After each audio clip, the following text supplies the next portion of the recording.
بسم اللہ الرحمن الرحیم۔ تاریخ ابن کثیر البدایہ والنہایہ جلد اول صفحہ نمبر 192۔ حضرت ایوب علیہ السلام کا بیان۔ قصہ حضرت ایوب علیہ السلام۔ ابن اسحاق کہتے ہیں کہ ایک شخص جس کا تعلق روم سے بتایا جاتا ہے، در حقیقت وہی ایوب بن موس بن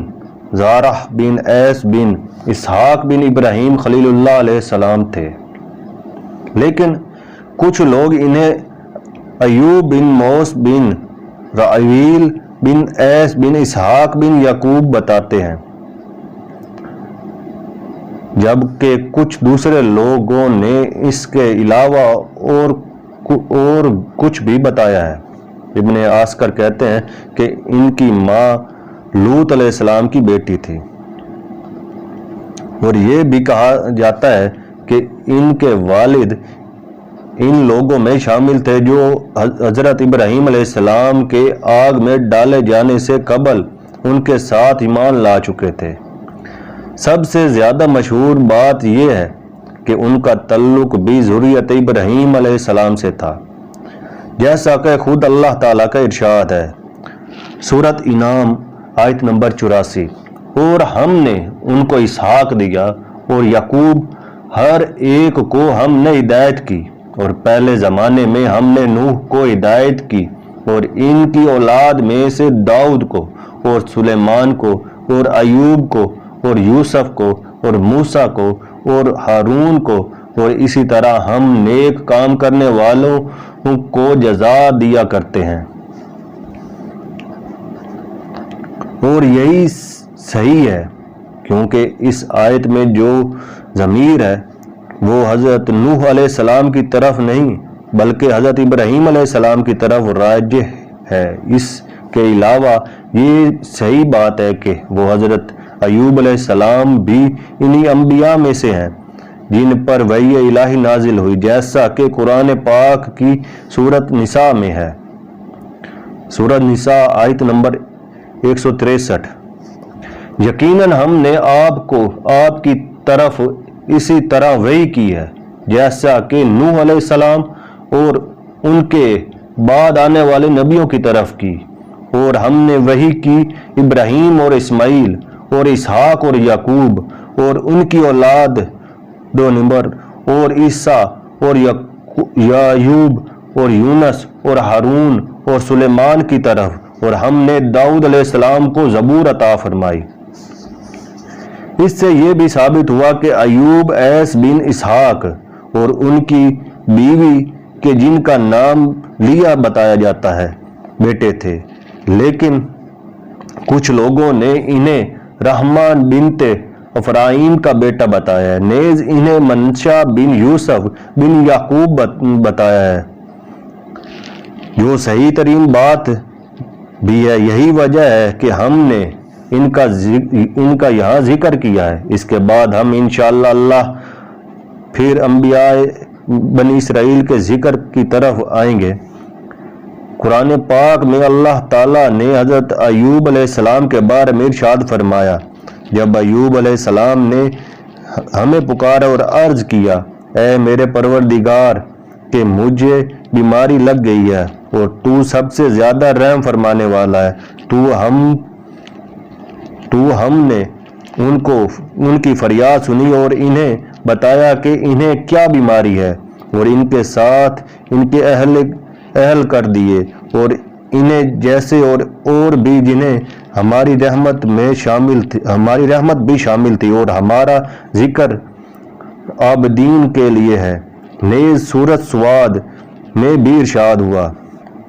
سورۃ سواد آیت نمبر 41، اور ہمارے بندے ایوب علیہ السلام کا بھی ذکر کر، جبکہ اس نے اپنے رب کو پکارا کہ مجھے شیطان نے رنج اور دکھ پہنچایا ہے۔ کلبی کی طرح ابن عسکر سے بھی مروی ہے کہ مبعوث ہونے والے انبیاء میں پہلے ادریس ہیں، پھر نوح ہے، پھر ابراہیم ہے، پھر اسماعیل، پھر اسحاق، پھر یعقوب، پھر یوسف، پھر لوط، پھر ہود، پھر صالح، پھر شعیب، پھر موسیٰ اور ہارون، پھر الیاس، پھر یشع، پھر عرفے، پھر یولخ بن فرائم بن یوسف بن یعقوب، پھر یونس بن متی بن یعقوب جو بنی یعقوب میں سے ہیں، اور پھر ایوب بن زارح بن عموس بن رفرز بن ایز بن اسحاق بن ابراہیم علیہ السلام ہیں۔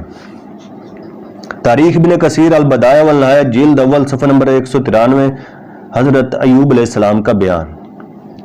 بارکیف یہ ترتیب بعض جگہ مال نظر ہے، کیونکہ ہود اور صالح کے بارے میں مشہور ہے کہ وہ حضرت نوح علیہ السلام کے بعد اور حضرت ابراہیم علیہ السلام سے قبل مبعوث ہوئے تھے، واللہ اعلم۔ علماء تفسیر و تاریخ کا بیان ہے کہ حضرت ایوب بڑے صاحب و ثروت شخص تھے۔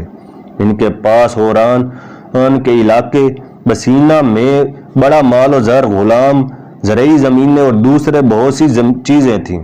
ابن عسکر کہتے ہیں کہ ان کے پاس کثیر و مال و متاع کے علاوہ ان کے اہل و عیال اور قرابت دار بھی کثیر تعداد میں تھے، لیکن پھر ان کے پاس سے یہ سب کچھ یک لخت جاتا رہا اور وہ بہت سے جسمانی عوارض میں مبتلا ہو گئے، اور یہ حالت ہوگی کہ ان کے دل اور زبان کے علاوہ ان کے جسم کا کوئی عضو صحیح و سالم نہ رہا، جیسا کہ اللہ تعالیٰ نے حضرت ایوب علیہ السلام کا ذکر فرماتے ہوئے ارشاد فرمایا، وہ اس حال کے باوجود دن رات اور صبح و شام صبر کرتے اور خدا کا شکر ادا کرتے رہے، اور پھر یہاں تک نوبت آ گئی کہ ان کے جسم میں تعفن کی وجہ سے ان کے سب عزیز و اقارب نے ان کے پاس آنا جانا ترک کر دیا، بس صرف ان کی بیوی رہ گئی جو ان کی ضروریات کو خیال رکھتی تھی اور ان کے کھانے پینے کا حتیٰ کہ رفع حاجت کے لیے بھی وہی انہیں اٹھاتی بٹھاتی تھی۔ سچ یہ ہے کہ انہوں نے حضرت ایوب علیہ السلام کے پچھلے احسانات اور زوجیت کا حق ادا کر دیا، لیکن پھر ان کی اس سے بھی زیادہ بری حالت ہو گئی اور لوگوں نے انہیں ایک نربلاہ کے کنارے ڈلوا دیا۔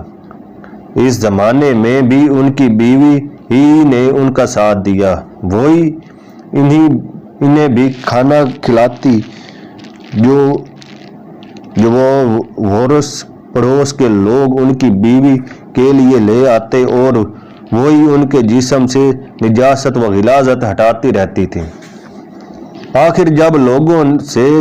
اس شریف خاندان کی یہ حالت نہ دیکھی گئی تو انہوں نے اسے کسی اور جگہ پہنچا دیا،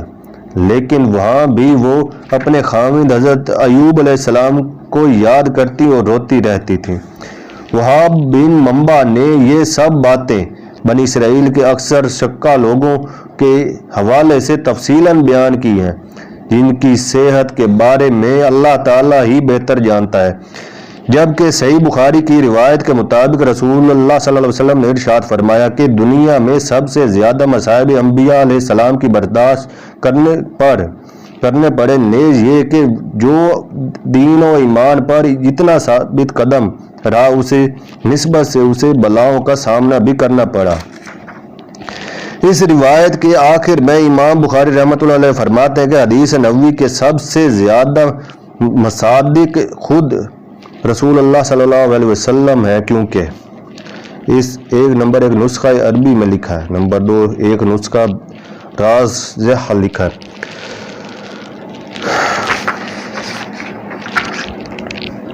تاریخ ابن کثیر البدایہ والنہایہ جلد اول صفحہ نمبر 194 حضرت ایوب علیہ السلام کا بیان۔ کیونکہ آپ صلی اللہ علیہ وسلم ہی بعد بعثت کفار کے ہاتھوں سب انبیاء علیہ السلام سے زیادہ مصائب برداشت کیے۔ حضرت ایوب علیہ السلام کے مصائب کے بارے میں مختلف روایات ہیں۔ وہاب کے نزدیک وہ ان بلاؤں میں پورے 3 سال مبتلا رہے، جس کے بعد اللہ تعالیٰ نے ان کے ان سخت ترین بلاؤں کا شکار رہنے کے باوجود صبر و شکر کا دامن ہاتھ سے نہ چھوڑنے کے صلے میں انہیں پھر وہی تمام نعمتیں عطا فرما دی جن سے انہیں اس سے قبل سرفراز فرمایا تھا۔ ابن حاتم اور ابن جریر نے متعدد حوالوں سے بیان کیا ہے کہ حضرت ایوب علیہ السلام ان بلاؤں کے میں پورا 18 سال مبتلا رہے، اور یہ بھی بیان کیا کہ ان کی بیوی کے علاوہ ان کا نام کلام الہی میں رحمہ بتایا گیا ہے۔ ان کے دوسرے قریبی عزیز بھی ان کی خبر گیری کرتے رہتے تھے، اور ان میں سے ایک نے دوسرے سے کہا، حضرت ایوب علیہ السلام جیسی مصیبت میں اللہ تعالیٰ نے اپنی مخلوق میں کسی اور کو اتنی مدت تک مبتلا نہ رکھا ہوگا۔ پھر دوسرے کو سوال کے جواب میں پہلے نے بڑے وثوق کے ساتھ اس کا حساب لگا کر اس مدت کا تعین 18 سال کیا تھا۔ اس روایت میں یہاں سب کے سب ابن جریر کے الفاظ پیش کیے گئے ہیں، جبکہ اس روایت کو اور زیادہ تفصیل سے ابن حبان نے اپنی کتاب صحیح اور میں محمد بن حسن بن قتیبہ بن حرملہ اور وہاب ہی کے حوالے سے پیش کیا ہے، تاکہ یہ روایت جو حضرت ایوب علیہ السلام کی مدت مصائب کے تعین کے بارے میں بڑی عجیب و غریب ہے، جسے ان حضرات نے وہاب کے حوالے سے بیان کیا ہے، لیکن اس پر تاریخی حیثیت سے بمشکل اعتماد کیا جا سکتا ہے۔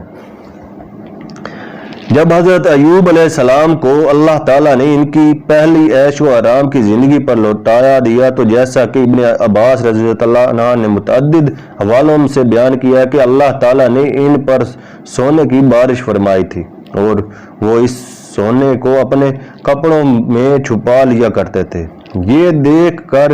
کچھ لوگوں نے ان سے دریافت کیا تھا کہ وہ اپنے کپڑوں میں اس طرح کیا چھپایا کرتے ہیں، تو انہوں نے جواب دیا تھا کہ وہ ان کے پروردگار کی رحمت تھی جسے کوئی نہیں چھپا سکتا۔ یہ روایت ابن حاتم نے بھی بیان کی ہے۔ حضرت ایوب علیہ السلام کی بیوی کے نام کے بارے میں جو مختلف روایات ہیں، انہیں قرآن شریف میں ان کا نام خود اللہ تعالیٰ کی طرف سے رحمہ بتایا جانے کے بعد ختم سمجھنا چاہیے۔ ضحاک نے